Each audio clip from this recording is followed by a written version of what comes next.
हाँ, तो हम लोग अपने नेक्स्ट टॉपिक पे चलते हैं। इसके पहले हमने देखा हुआ था अभी collection of data, and collection of data के बाद हमें देखना है कि किस तरह से हम डेटा को प्रेजेंट कर सकते हैं। क्लियर? जो डेटा आप कलेक्ट करके लाए हो मार्केट से, आप उसको कैसे प्रेजेंट कर सकते हो। अब देखो, प्रेजेंटेशन में दो चीज है। सबसे पहली चीज होती है डेटा का क्लासिफिकेशन, और फिर दूसरी चीज होती है कि उसका मोड ऑफ प्रेजेंटेशन। हमने क्या बोला, हम ये कह रहे हैं कि जो डेटा का प्रेजेंटेशन है, इसका मतलब सिर्फ ये नहीं कि आप उसको किसी तरीके से प्रेजेंट कर दोगे। सबसे पहला स्टेप होता है डेटा को क्लासिफाई करना। डेटा को क्लासिफाई करना मतलब सिंपली जब आप डेटा कलेक्ट करके लाते हो तो उसमें बहुत सारे ऐसे डेटा होते हैं, या फिर कह लो कि बहुत सारे ऐसे आइटम होते हैं जिनकी सेम कैरेक्टरिस्टिक्स या सेम क्लास से वो बिलोंग करते हैं, उनकी सेम अफिनिटीज होती हैं, कह लो कि उसमें सेम फीचर्स अवेलेबल होते हैं। मतलब कुछ ऐसे आइटम्स होते हैं जिनमें सेम टाइप ऑफ कैरेक्टरिस्टिक्स आपको मिल जाएंगे। क्लियर? तो आप हर आइटम को अलग अलग तरीके से एनालिसिस करो। उससे बेटर क्या है कि आप उसका एक ग्रुप बना दो, और उस ग्रुप में से किसी का भी एक रैंडम सिलेक्शन करके अगर आप एक एनालिसिस करो तो आपको ओवरऑल उस पूरे ग्रुप के बारे में इंफॉर्मेशन मिल जाएगी, या कह लो आइडिया मिल जाएगा कि इस ग्रुप में क्या क्या कैरेक्टरिस्टिक्स या क्या क्या फीचर्स अवेलेबल है। क्लियर? देखो, हमने बोर्ड पे लिखा हुआ है कि क्लासिफिकेशन ऑफ डेटा, इसमें क्या क्या चीजें हैं। It is a process of arranging data on the basis of their common characteristics. ये एक ऐसा प्रोसेस है जहां पे हम करते क्या है कि जो भी डेटा हम मार्केट से लेकर के आए हैं, कलेक्ट करके लेके आए हैं, उनको हम अरेंज करते हैं। किसके बेसिस पे? उनकी कॉमन कैरेक्टरिस्टिक्स के बेसिस पे into a number of groups और क्लासेस। तो जो भी डेटा हम कलेक्ट करके लाएंगे, उन डेटा में जो सिमिलर टाइप ऑफ आइटम्स होंगे जिनकी सेम कैरेक्टरिस्टिक्स होगी, उन सब को हम एक ग्रुप में या एक क्लास में एलोकेट कर देंगे। क्लियर है मेरा पॉइंट? और इसी पूरे प्रोसेस को हम क्या कहते हैं बेटा? Classification of data. तो अब हम ये देख लेते हैं कि क्लासिफिकेशन हम कितने तरीके से कर सकते हैं। आओ देखते हैं। देखो, हमने यहाँ पे लिखा हुआ है कि जो डेटा है उसको क्लासिफाई किया जा सकता है कितने तरीके से? 4 तरीके से।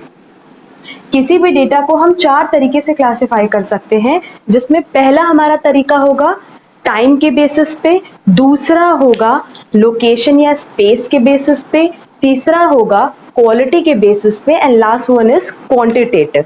देखते हैं बोर्ड पे। फर्स्ट इज क्रोनोलॉजिकल और टेम्परल और टाइम सीरीज। सिंपली हमने ये बताया कि जब हम डेटा कलेक्ट करके लाते हैं तो उनमें सेम कैरेक्टरिस्टिक्स के बेसिस पे हम ये देख सकते हैं कि जो डेटा 1991 से रिलेटेड है या जो डेटा 1992 से रिलेटेड है, एंड सो ऑन। इसके बेसिस पे हम क्या करेंगे कि डेटा को क्लासिफाई कर लेंगे। तो हम ओवरऑल बता सकते हैं कि 1991 का जो डेटा था उसमें क्या क्या चीजें हैं, 1992 के डेटा में क्या क्या चीजें थी, and so on. Clear? Second point बता रहा है ज्योग्राफिकल और स्पेशल सीरीज। मतलब अगर हम मानते हैं कि हमने जो डेटा कलेक्ट किया है वो कई सारे सिटीज से रिलेटेड है, मान लेते हैं कि दिल्ली का भी डेटा कलेक्ट किया है, मुंबई का भी डेटा कलेक्ट किया है, एंड कोलकाता का भी डेटा कलेक्ट किया है, तो हम क्या करेंगे कि दिल्ली की डेटा को एक साइड रखेंगे, मुंबई के डेटा को एक साइड रखेंगे, एंड कोलकाता के डेटा को का एक ग्रुप बना देंगे। ठीक है? तो इसके बेसिस पे आप एनालिसिस कर पाओगे उस पूरे के पूरे ग्रुप को। मेरा पॉइंट क्लियर है? इसमें देखो, हमने ये लिखा है कि ज्योग्राफिकल और स्पेशल सीरीज। हम यहाँ पे एक पॉइंट बताना चाहेंगे कि ज्योग्राफिकल का मतलब होता है कोई पर्टिकुलर प्लेस, एंड स्पेशल का मतलब होता है उस पर्टिकुलर प्लेस की लोकेशन। ठीक? जैसे अगर हम लोग बात कर लेते हैं कोलकाता की, तो कोलकाता क्या हो गया? प्लेस। अगर हम लोग कोलकाता में बांगुर की बात करें तो वो हो गया हमारा लोकेशन। क्लियर? वैसे अगर हम लोग प्लेस की बात करें तो हम लोग दिल्ली की बात करें, बट दिल्ली में एक particular area like Connaught place, तो वो हो गया हमारा लोकेशन। मेरे पॉइंट होपफुली आप लोग को क्लियर होगा, क्योंकि इसमें आप लोग देखोगे ना तो 2 पॉइंट दिया है। First is chronological and second is special. तो chronological first is geographical and second is special. अगर हम बात करते हैं ज्योग्राफिकल की, तो ज्योग्राफिकल मतलब एक पर्टिकुलर प्लेस की बात हो रही है, एंड स्पेशल मतलब एक पर्टिकुलर लोकेशन की।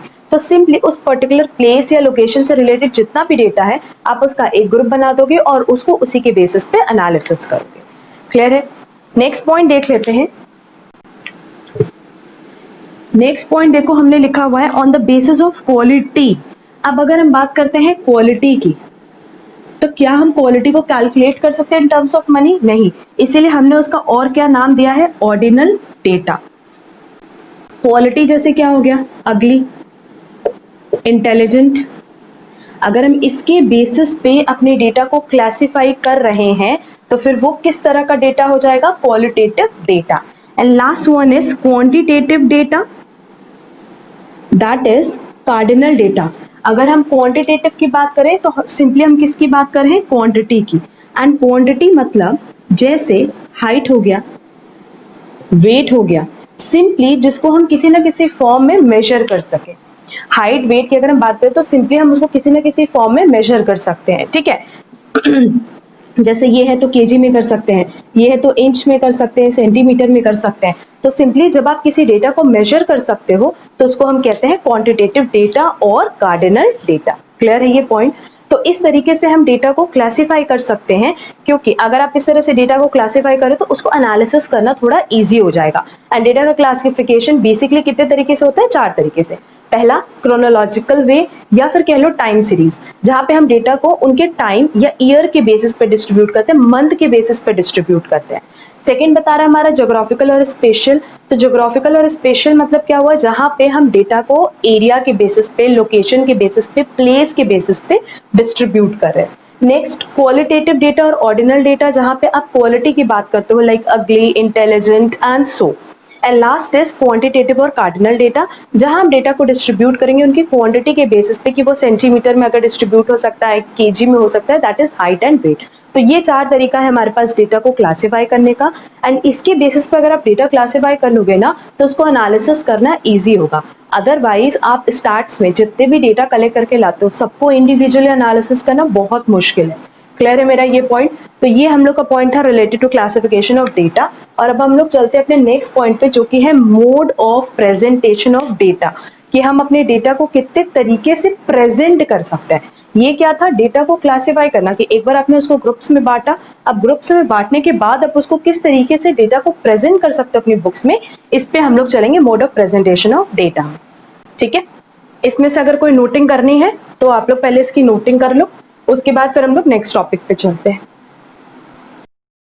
तो अब हम लोग चलते हैं अपने नेक्स्ट टॉपिक पे, जो कि है प्रेजेंटेशन ऑफ डेटा। देखो बोर्ड पे हमने लिखा है कि mode of presentation of data. इसके पहले हमने ये देख लिया कि डेटा को हम किस तरीके से क्लासिफाई करते हैं। अब हम ये देखेंगे कि हम किस तरीके से उस डेटा को प्रेजेंट कर सकते हैं अपनी बुक्स में। तो प्रेजेंट करने के लिए हमेशा आपके पास 3 मेथड्स अवेलेबल होंगे। First is textual presentation, second is tabular presentation and third is diagrammatic presentation. 3 तरीके से आप कलेक्टेड डेटा को प्रेजेंट कर सकते हो। सबसे पहला तो हो गया टेक्सचुअल। हम इन शॉर्ट पहले बता रहे हैं, टेक्सचुअल प्रेजेंटेशन की अगर हम बात करें तो उसका मतलब जब हम डेटा कलेक्ट करके लाते हैं तो उसको पैराग्राफ या नंबर ऑफ पैराग्राफ्स में सिंपली इस तरीके से हम उसको प्रेजेंट कर देते हैं। ठीक है, कई बार आप देखते हो ना कि आपके पास जो डेटा रहता है वो पूरा पैराग्राफ या फिर 2-3 पैराग्राफ्स में दिया रहता है, तो वो किस तरह का प्रेजेंटेशन है? Textual presentation. क्लियर? सेकेंड है हमारा टैबुलर प्रेजेंटेशन। तो टैबुलर प्रेजेंटेशन में हम with the help of rose and columns सारी चीजें इस तरीके से मेंशन कर देते हैं, दैट इज टैबुलर प्रेजेंटेशन के फॉर्म में। ठीक, सबका मेरिट डीमेरिट अभी हम बताएंगे, बट अभी हम सिर्फ और सिर्फ एक इंट्रोडक्शन बता रहे हैं कि टैबुलर प्रेजेंटेशन की बात करें तो जो डेटा हम कलेक्ट करके लाते हैं उसका हम रोज कॉलम्स अलग अलग हेडिंग दे करके उसको इस तरीके से टैबुलर प्रेजेंटेशन करते हैं। And last is diagrammatic presentation, जो कि सबसे अट्रैक्टिव मेथड माना जाता है। और डायग्रामेटिक तो कई तरीके से हो सकता है। एक आप लोगों ने यूज किया है ग्राफ पेपर, तो ये ग्राफ के बेसिस पे हो सकता है। एक बार डायग्राम हम सबको पता है, तो ये बार के फॉर्म में हो सकता है। एंड लास्ट हमारा हो गया पाई चार्ट।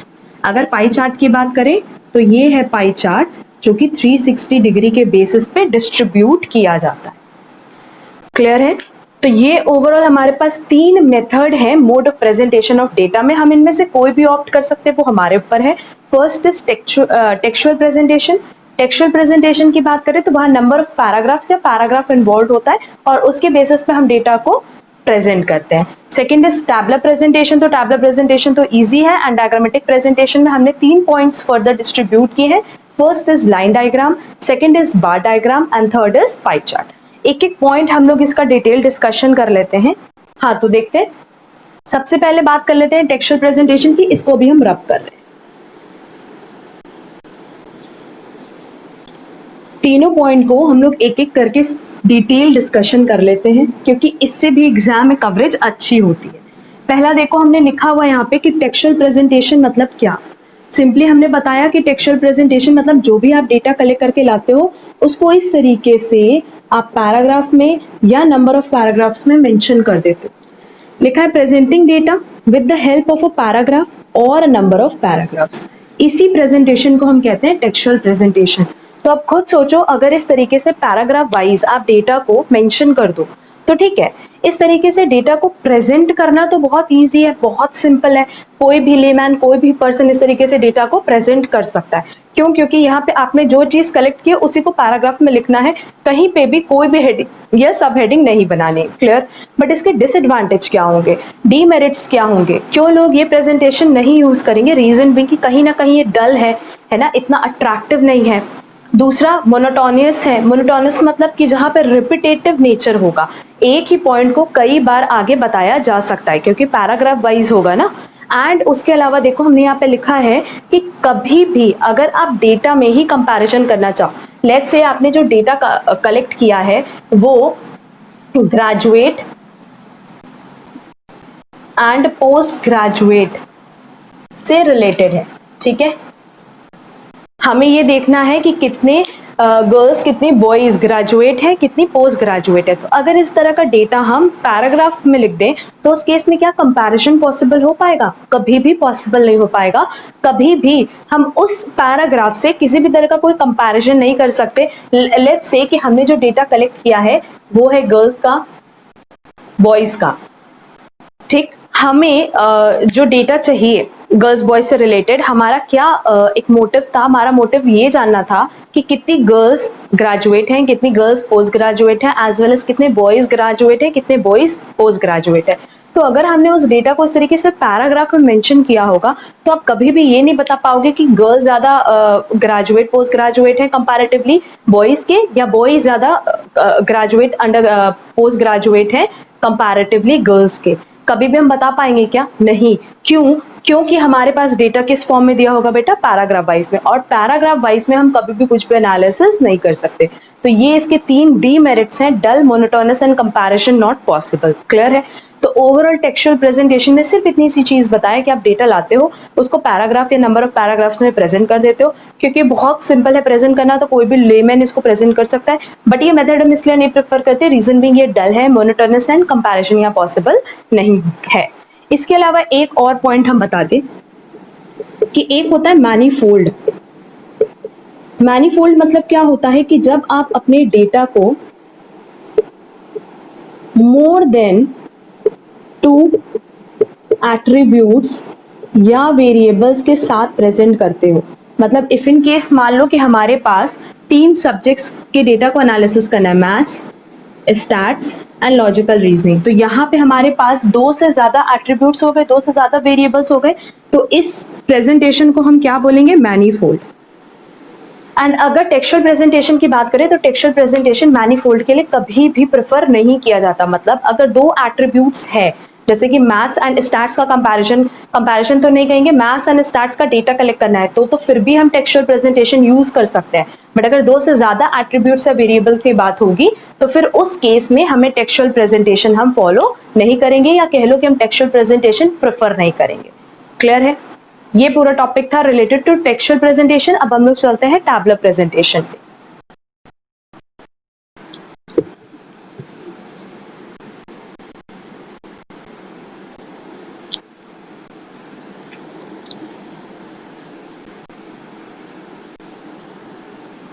तो अब हम लोग बात कर लेते हैं अपने नेक्स्ट टॉपिक पे, जो कि है टैबलर प्रेजेंटेशन। बोर्ड पे हमने सब कुछ लिखा हुआ है। टैबलर प्रेजेंटेशन की बात करें तो टैबलर प्रेजेंटेशन नाम से ही समझ में आ रहा है जहां पे हम यूज करेंगे टेबल को। दैट इज जो भी डेटा हम कलेक्ट करेंगे उसका प्रेजेंटेशन हम किसकी हेल्प से करने वाले हैं? With the help of table. Clear? तो जब आप टैबलर प्रेजेंटेशन करते हो तो वहां पे बहुत सारे रोज दिए रहते हैं, कॉलम्स दिए रहते हैं, तो सिंपली उस डेटा को अंडरस्टैंड करना ईजी हो जाता है। टैबलर प्रेजेंटेशन का मतलब ही यही है कि आप अपने डेटा को बिल्कुल सिस्टमैटिक वे में प्रेजेंट करोगे सो दैट उसको हम कन्वर्ट कर सके इनटू अंडरस्टैंडेबल फॉर्म। क्लियर है? हमने क्या बोला कि टैबलर प्रेजेंटेशन मतलब पहला कि हम इसको सिस्टमैटिक वे में प्रेजेंट करेंगे एंड सेकंड उसको हम कन्वर्ट करेंगे इनटू अंडरस्टैंडेबल फॉर्म। क्योंकि सिंपली हमने इसके पहले जो मेथड देखा था वो टेक्सचुअल प्रेजेंटेशन था, जहां पैराग्राफ में चीजों को मेंशन कर देते। तो क्योंकि जब पैराग्राफ में चीजें मेंशन करते हैं तो वो अंडरस्टैंडेबल फॉर्म में नहीं होती, बट वही चीज अगर हम आपको टैबलर प्रेजेंटेशन करके दें तो सिर्फ आप टेबल देख करके उससे जो भी क्रक्स निकालना है वो निकाल सकते हो, जो भी एनालिसिस करना आप इजिली कर सकते हो। तो ओवरऑल टैबलर प्रेजेंटेशन मतलब कि डेटा को जब हम सिस्टमैटिक वे में प्रेजेंट करें so that it is convertible into understandable form, कि हम उसको एक अंडरस्टैंडेबल फॉर्म में पूरी तरीके से कन्वर्ट कर सके कि कोई भी उस डेटा को देख करके जो भी एनालिसिस करना चाहता है, जो भी क्रक्स विड्रॉ करना चाहता है वो टेबल देख करके समझ जाए। क्लियर?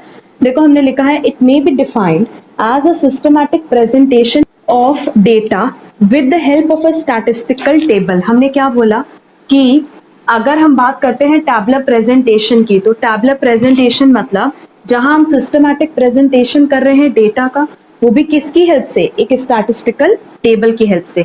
एक टेबल की हेल्प से हम डेटा का प्रेजेंटेशन करते हैं और वो प्रेजेंटेशन कैसा होगा? सिस्टमैटिक वे में होगा एंड अंडरस्टैंडेबल फॉर्म में होगा, having a number of rose and columns and complete with reference number, title, description of rows as well as columns and footnote if any। तो सिंपली यहाँ पे ये चीज बता रहा है कि जब हम टेबल बनाएंगे, क्लियर, तो टेबल को बिल्कुल सिस्टमैटिक वे में रखेंगे। मतलब उस टेबल का नाम होगा, नंबर होगा, रोज होंगे, कॉलम्स होंगे, रोज एंड कॉलम्स का भी नाम होगा, पूरा प्रॉपर आप नीचे मेंशन करोगे कि फुट नोट क्या है।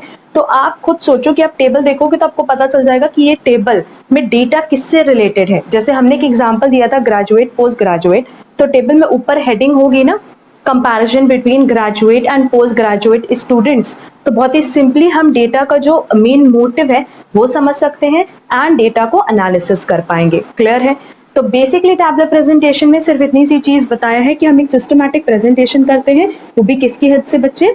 स्टैटिस्टिकल टेबल की हेल्प से। ठीक, अब देखो वहां पे हमने आपके लिए टेबल बनाया भी है। टेबल की अगर हम बात करें तो ओवरऑल जो ICAI का इंस्टीट्यूट मटेरियल है उसके हिसाब से 5 पार्ट्स होते हैं टेबल के। क्लियर? 5 पार्ट्स होने चाहिए टेबल के, और उसके अलावा हम एक एक पॉइंट बता भी देते हैं कि सबसे पहला क्या होता है कि जो भी टेबल है उसका एक प्रॉपर नेम होना चाहिए विद टेबल नंबर। देखो हमने यहाँ पे लिखा है कि टेबल नंबर होना चाहिए एंड एक सेल्फ एक्सप्लेनेटरी टाइटल होना चाहिए, जहां पे आप टाइटल देख करके समझ जाओ टेबल। क्लियर? नेक्स्ट आपके पास 4 चीजें और होनी चाहिए जो हम यहाँ पे लिख दे रहे हैं आप लोगों के लिए। पहला क्या हो गया बेटा? 5 पार्ट्स में पहला पार्ट तो हो गया आपका टाइटल एंड टेबल नंबर। दूसरा पार्ट है हमारा कैप्शन। तीसरा है स्टब्स। चौथा है बॉडी एंड लास्ट है हमारा बॉक्स हेड। तो एज पर ICAI इंस्टीट्यूट चार्टर्ड अकाउंटेंट की जो हमारी एक मटेरियल है उसके हिसाब से हमारी ये 5 पार्ट्स होते हैं। इसके अलावा एक एडिशनल है, वो है फुट नोट और सोर्स नोट, जिसको कि हम इस 5 पार्ट्स का पार्ट तो नहीं मान रहे हैं, बट स्टिल ये कहीं ना कहीं टेबल में इंक्लूड होता है। तो अब एक एक पे हम लोग डिस्कशन कर लेते हैं। सबसे पहला है टाइटल एंड टेबल नंबर। तो title and table number simply इतना बता रहे हैं कि हर टेबल का एक नेम होना चाहिए, है ना। जैसे हर चीज का एक नाम होता है ना, कि सब्जेक्ट स्टैटिस्टिक्स, तो स्टैटिस्टिक्स नाम से ही पता चल जाता है कि हम बेसिकली क्या करेंगे, कॉम्प्लेक्स डेटा को एक अंडरस्टैंडेबल फॉर्म में कन्वर्ट करेंगे। वैसे ही टेबल का एक नाम होना चाहिए सूटेबल, सेल्फ एक्सप्लेनेटरी, कि वो टेबल का टाइटल देख करके ही आप समझ जाओ कि इस टाइटल में इस टेबल में क्या समझाया गया है। ठीक। सेकेंड है हमारा कैप्शन। कैप्शन मतलब क्या हो गया बेटा? कैप्शन मतलब कॉलम हेडिंग, कि जितने भी कॉलम्स है उनकी हेडिंग। देखो यहाँ पे हमने लिखा भी है कि अगर हम बात करते हैं इसकी, तो ये तो तुम्हारा रोज हो गया, है ना, ये तो तुम्हारा रोज हो गया। अब अगर हम लोग बात करें कैप्शन की, तो कैप्शन में देखो कि कैप्शन मतलब सिंपली जब हम कॉलम की हेडिंग देते हैं तो उसको हम कहते हैं कैप्शन। ये लिखा है यहाँ पे कैप्शन, और कैप्शन मतलब simply upper part of the table, जहां पे ये अपर पार्ट ऑफ द टेबल है ना, क्योंकि रोज की हेडिंग तो आप यहां पे दोगे और कॉलम की हेडिंग कहां दोगे, इधर। तो जो अपर पार्ट ऑफ द टेबल है उसको हम क्या बोलते हैं, कैप्शन, जहां पे बेसिकली हम कॉलम की हेडिंग देते हैं। नेक्स्ट है स्टब्स। स्टब मतलब क्या हो गया कि जो आपके रोज हैं, जैसे ये, इसकी हेडिंग क्या है, इसको हम कहते हैं स्टब।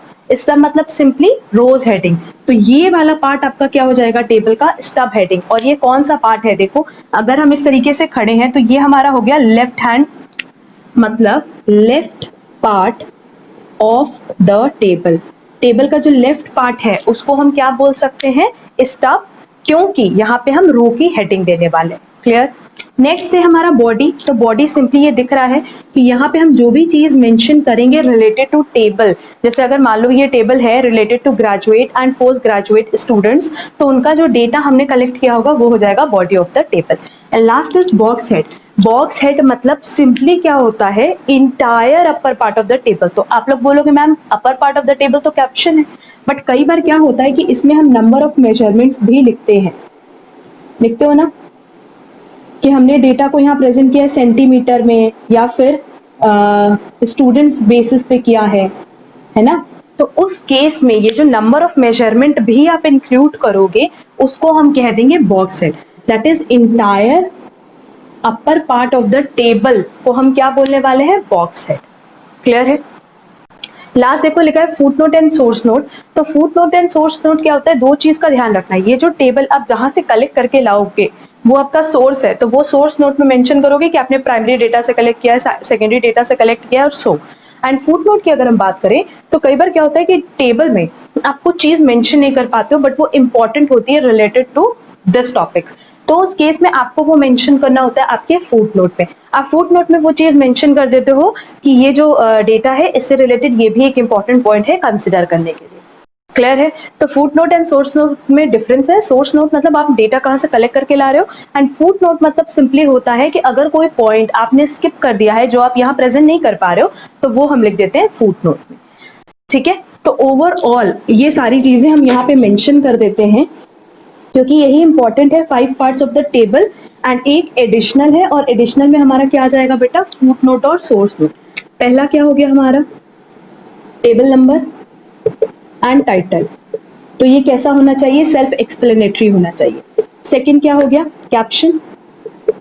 तो कैप्शन में आप लोग सीधे सीधे क्या लिखोगे, अपर part of the table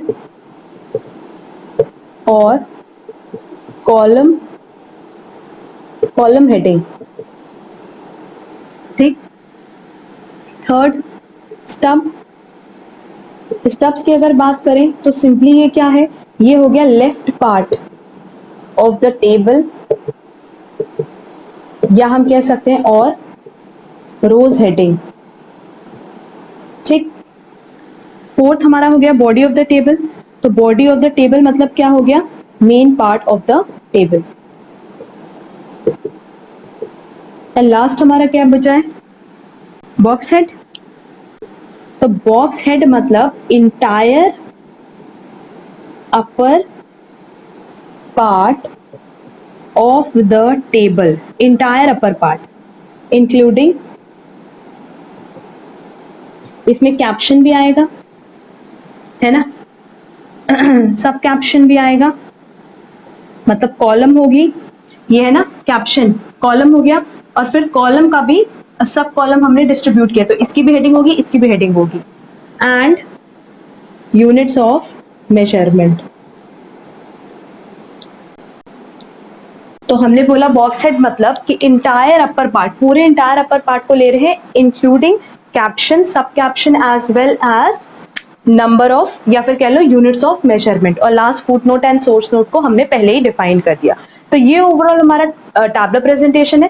and tabular presentation सबसे अच्छा माना जाता है कंपैरिजन पॉइंट ऑफ व्यू से। अगर आपको डेटास के बीच में कंपैरिजन करना है, like graduate under post graduate के बीच में, गर्ल्स बॉयज कितने ग्रेजुएट है, कितने पोस्ट ग्रेजुएट है, तो बहुत ही ईजिली हम इस टैबलर प्रेजेंटेशन से उसको कंपेयर कर सकते हैं।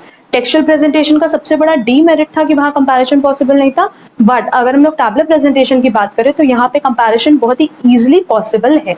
ठीक है, तो ये हमारा ओवरऑल एक पॉइंट था या डिस्कशन था कह लो टैबलर प्रेजेंटेशन से रिलेटेड। अब हम लोग अपने लास्ट टॉपिक पे चलेंगे जो कि है डायग्रामेटिक प्रेजेंटेशन। इसमें से जो भी आप लोग को नोट करना है वो आप लोग नोट कर लो। अब हम लोग चलते हैं अपने third mode of presentation of data पे जो कि है डायग्रामेटिक प्रेजेंटेशन। अगर हम बात करते हैं डायग्रामेटिक प्रेजेंटेशन की तो नाम से ही समझ में आ रहा है जहां हम बात करेंगे डायग्राम की।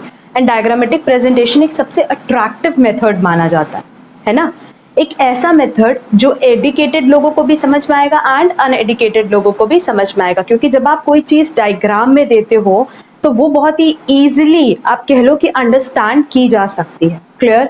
बट अगर हम बात करते हैं एक्यूरेसी की तो एक्यूरेट डेटा आपको कहाँ मिलेगा? टैबलर प्रेजेंटेशन में, क्योंकि वहां पे हम जब भी टेबल के फॉर्म में डेटा प्रेजेंट करते हैं ना तो नंबर का कैलकुलेशन भी एग्जैक्ट होता है। बट अगर डायग्राम की बात करो तो डायग्राम को जनरली आप लोग जब प्रेजेंट करते हो या फिर कह लो जैसे पाई चार्ट है तो उसमें 360 डिग्री में कन्वर्ट करोगे तो कई बार जो डेटा होता है वो पॉइंट्स में भी आता है ना, और हम उसको राउंड ऑफ कर देते हैं। जैसे अगर मान लो कोई डेटा है 45.6, हम उसको राउंड ऑफ करके कितना कर देंगे? 46%। ठीक है, ये 46 डिग्री, तो खुद सोचो यहाँ पे कहीं ना कहीं एक्यूरेसी की कमी होती है। क्लियर है? तो हमने ये बोला कि डायग्रामेटिक प्रेजेंटेशन मतलब कि सिंपली जब आप अपने डेटा को सबसे अट्रैक्टिव वे में प्रेजेंट करते हो तो उसको हम लोग कहते हैं diagrammatic presentation. But diagrammatic presentation less accurate होता है कंपैरेटिवली टैबलर प्रेजेंटेशन के। हमने ये नहीं बोला कि डायग्रामेटिक प्रेजेंटेशन में आपको डेटा एक्यूरेट नहीं मिलेगा, कई बार डेटा एक्यूरेट मिलता है बट कई बार डेटा एक्यूरेट नहीं भी मिलता, बट टैबलर प्रेजेंटेशन में हमेशा एक्यूरेट मिलेगा। तो अगर हम बात करेंगे एक्यूरेसी की तो हम लोग टैबलर मोड यूज करेंगे, एंड अदरवाइज अगर हम लोग अट्रैक्टिव मेथड की बात करें तो हम लोग डायग्रामेटिक प्रेजेंटेशन करेंगे। क्लियर? देखो लिखा है attractive representation of statistical data, कि किसी भी डेटा को अगर हम लोग सबसे अट्रैक्टिव वे में प्रेजेंट करना चाहें तो हम करेंगे डायग्रामेटिक प्रेजेंटेशन की हेल्प से। It is divided by charts, diagrams and pictures. ये तो हमें पता ही कि अलग अलग डायग्राम होंगे, पिक्चर्स होंगे या चार्ट्स उसके बने होंगे और उसी वे में यहाँ पे डेटा को प्रेजेंट किया जाएगा। अच्छा, अब एक सबसे इंपॉर्टेंट पॉइंट कि अगर डेटा में किसी तरह का कोई हिडन ट्रेंड है, जैसे अगर मान लो 1991, 1992 एंड 1993 के लिए आपने मतलब प्रेजेंटेशन किया है डेटा का इन पाई चार्ट। ठीक है, और पाई चार्ट में हमने क्या लिया है? व्हीट को लिया है, राइस को लिया है एंड मेज को लिया है। किसमें? Total production. क्लियर? अगर मान लेते, क्योंकि हर बार आपका टोटल प्रोडक्शन चेंज होगा ना, जैसे अगर मान लो कभी 100 है तो कभी 150 होगा टन्स, कभी 200 टन्स भी होगा, वो तो प्रोडक्शन तो आपका चेंज होता रहेगा। बट हो सकता है कि हर बार जो व्हीट है वो कितना हो? 50%। तो जब हम पाई चार्ट बनाएंगे तो उससे हमें एक डेटा मिल जाएगा कि व्हीट तो हमेशा 50% प्रोडक्शन होता है, दैट इज टोटल प्रोडक्शन में 50% प्रोडक्शन हमेशा किसका होता है? व्हीट का। क्लियर है मेरा पॉइंट? तो ये एक जो हिडन ट्रेंड है ये आपको टेक्सचुअल प्रेजेंटेशन या टैबलर प्रेजेंटेशन से कभी भी नहीं मिलेगा, हमेशा किससे पता चलेगा? With the help of diagrammatic presentation, क्योंकि डायग्राम देख करके ना कोई हिडन ट्रेंड कैलकुलेट करना या फिर कह लो कि एनालिसिस करना ईजी है।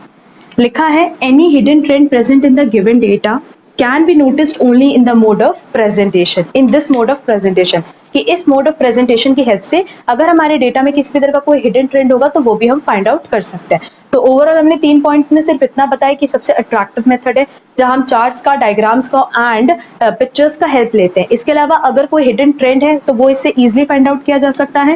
And compare to tabulation it is less accurate, अगर टैबुलेशन के कंपैरिजन में देखें तो ये लेस एक्यूरेट है, बट अगर अदरवाइज देखें तो ये एक्यूरेसी होती है। ऐसा नहीं कि मोस्ट ऑफ द टाइम इसमें एक्यूरेसी नहीं होती, एक्यूरेसी तब नहीं होती जब अगर मान लो ये 50% की जगह 50.6% होता और आप इसको राउंड ऑफ करके 51% कर देते, तो उस केस में हम मानते हैं कि वहां पे एक्यूरेसी नहीं है। क्लियर? आगे देखते हैं।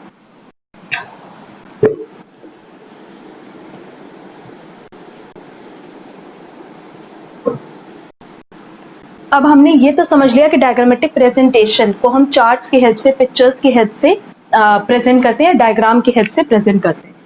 बट बेसिकली अगर हम लोग देखें ना तो तीन तरीके से, या फिर डायग्राम में भी तीन टाइप्स हैं। पहला है लाइन डायग्राम, दूसरा हमारा है बार डायग्राम या बार चार्ट बोल सकते हैं, एंड तीसरा है पाई चार्ट। तो ये तीन तरीका है, तीन डायग्राम है जिसके थ्रू हम डायग्रामेटिक प्रेजेंटेशन कर सकते हैं। अब एक एक करके पहले समझ लेते हैं, बात करते हैं लाइन डायग्राम की। ये हमने कभी ना कभी किसी ना किसी क्लास में, क्लास 8, 9, 10 में ग्राफ पेपर का यूज करके एक इक्वेशन की हेल्प से एक लाइन डायग्राम बनाया है। क्या करते हैं उसमें कि जैसे मान लो हमारे पास एक इक्वेशन दिया है 4x + 5y = 10। Clear?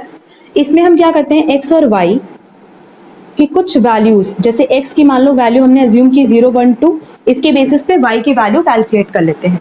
And graph की हेल्प से, ये कौन सा एक्सिस है, x एक्सिस है, ये y एक्सिस है, इस पे हम इस तरीके से डॉटेड पॉइंट्स बनाते हैं एंड फिर इन डॉटेड पॉइंट्स को ज्वाइन करते हैं, तो ये हमारा बन जाता है लाइन डायग्राम।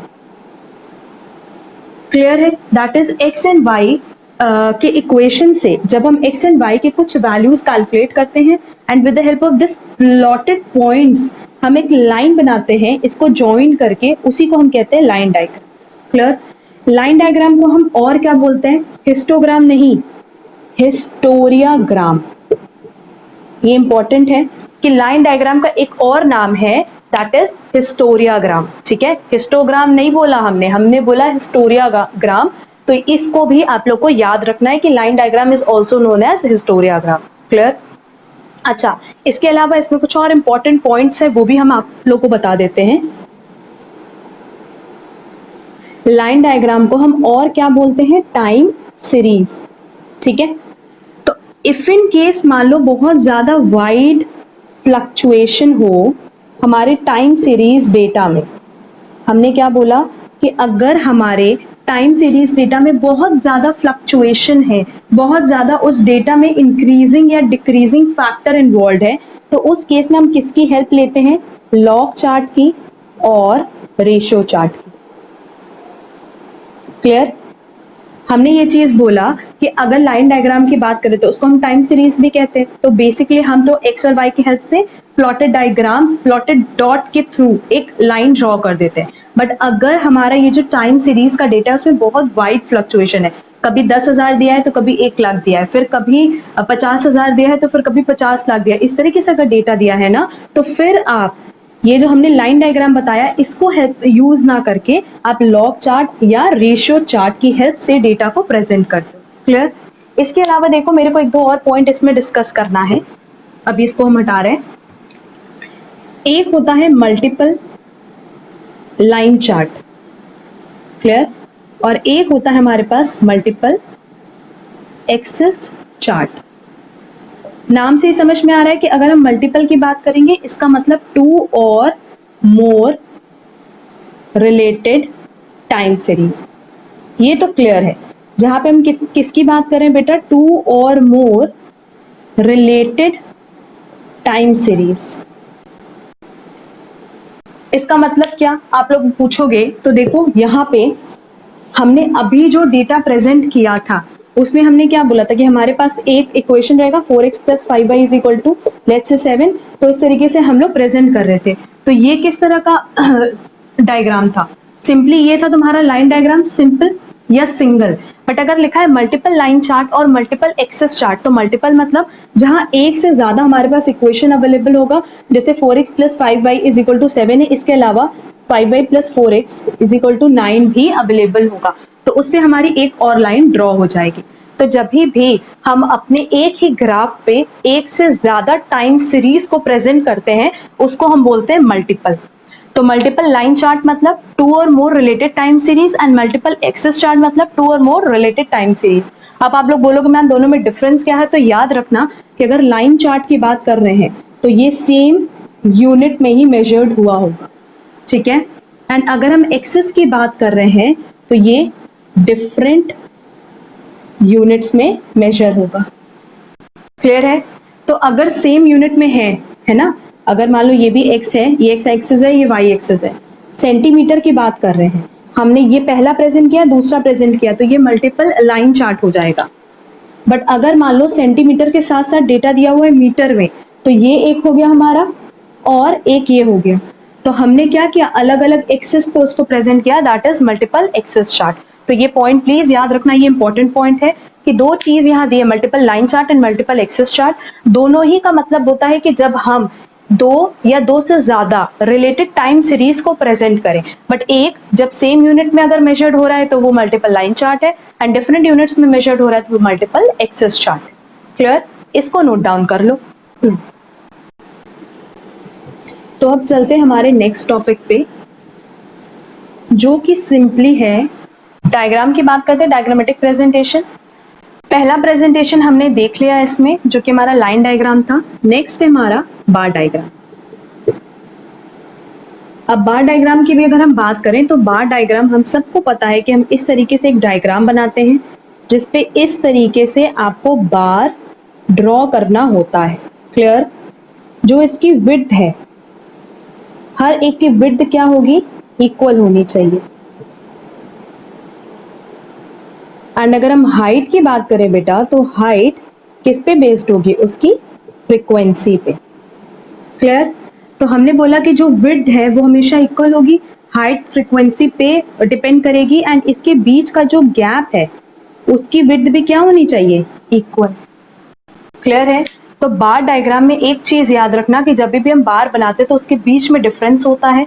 हर एक बार का जो विड्थ है और बार के बीच का जो विड्थ है, दो बार के बीच का जो विड्थ है या डिफरेंस है, वो हमेशा क्या होना चाहिए, इक्वल होना चाहिए, एंड उसकी हाइट डिपेंड करती है उसकी फ्रीक्वेंसी पे।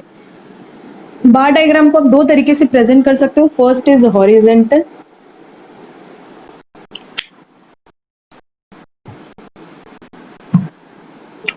First is horizontal and second is vertical.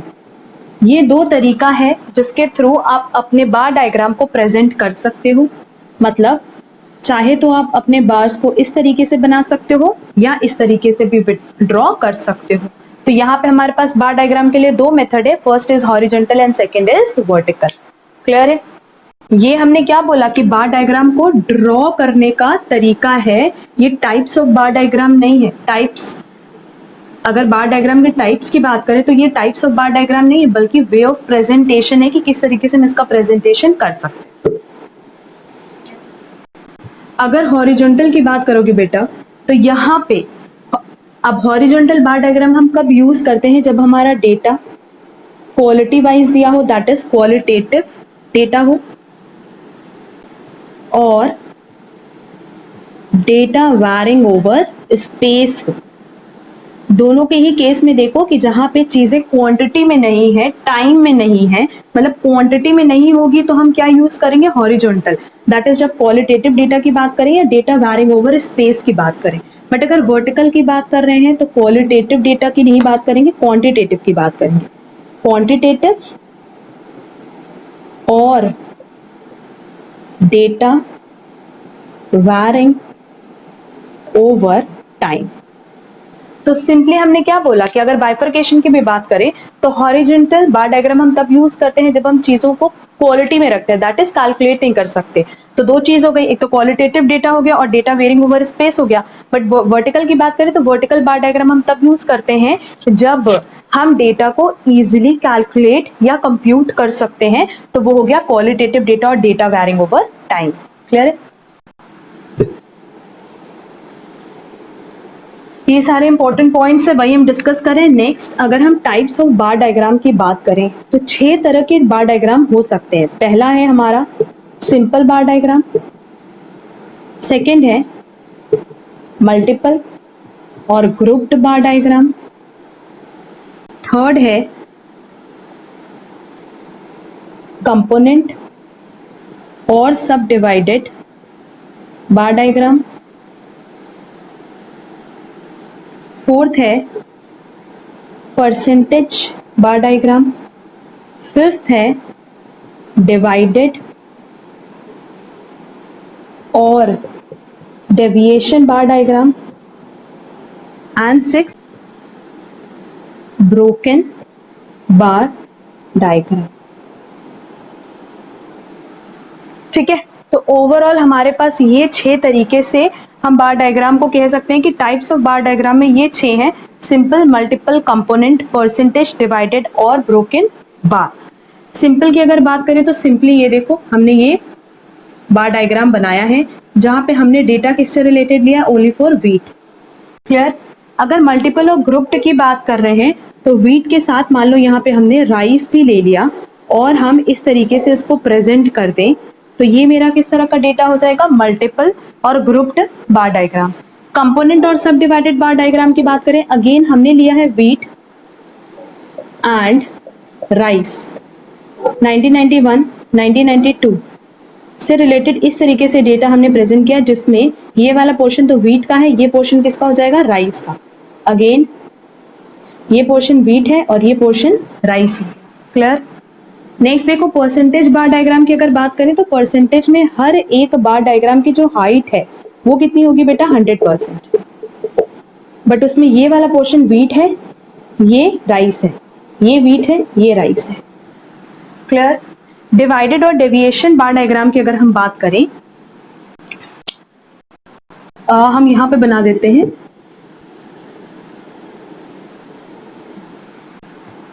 Divided और डेविएशन की अगर बात करें तो सिंपली जब आप इस तरीके से डेटा को प्रेजेंट करते हो, आइदर यहां से डिवाइडेड हटा रहे हैं, ठीक है ना, डेविएशन ही रखो सिर्फ। अगर हम लोग डेविएशन बार डायग्राम की बात करें तो इस तरीके से डेविएट होकर के बनता है, कभी पॉजिटिव कभी नेगेटिव। एंड अगर हम लोग ब्रोकन बार डायग्राम की बात करें तो broken bar diagram is also known as divided bar diagram. और ये सिंपली देखो कैसे बनेगा, ये ऐसे बना, फिर ये, मतलब सिंपली यहां हम क्या कह रहे हैं कि इसके बीच में कहीं ना कहीं गैप होगा, दैट इज ब्रोकन होगा, टूटा होगा, डिवाइडेड होगा। तो ये भी एक तरह का बार डायग्राम है। क्लियर है। ये 6 हमारे पास मेथड्स हैं बार डायग्राम के लिए, जिसमें सिंपल तो क्लियर है, मल्टीपल और ग्रुप्ड हम बेसिकली क्यों यूज करते हैं, फॉर कंपैरिजन। अगर हमें दो रिलेटेड सीरीज में कंपैरिजन करना है तो मल्टीपल और ग्रुप यूज करेंगे।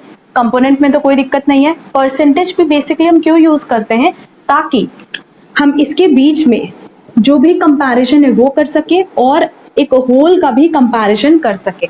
मतलब व्हीट का क्या रोल है या क्या प्रोडक्शन है पूरे होल प्रोडक्शन में, उसको भी कंपेयर करने के लिए हम यूज करते हैं परसेंटेज बार डायग्राम।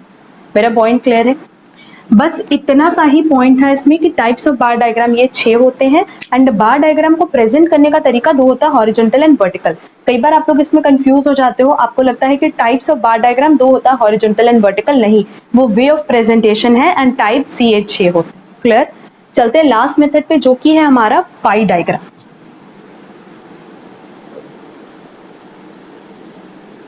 पाई डायग्राम की बात कर लेते हैं, या इसको हम लोग पाई चार्ट भी बोलते हैं, जो कि इस तरीके से with the help of 360 degree आप डेटा को कैलकुलेट करके डिस्टिंग्विश करते हो। जैसे अगर मान लो हम ये कह रहे हैं कि हमारे पास एक डेटा दिया हुआ है 10, 20, 30, तो ये ओवरऑल कितना हो गया 60। तो हम इसको पाई चार्ट बनाने के लिए पहले हमें कन्वर्ट करना होगा 360 डिग्री में, तो 10/60 into 360 degree, 20/60 into 360 degree, 30/60 into 360 degree.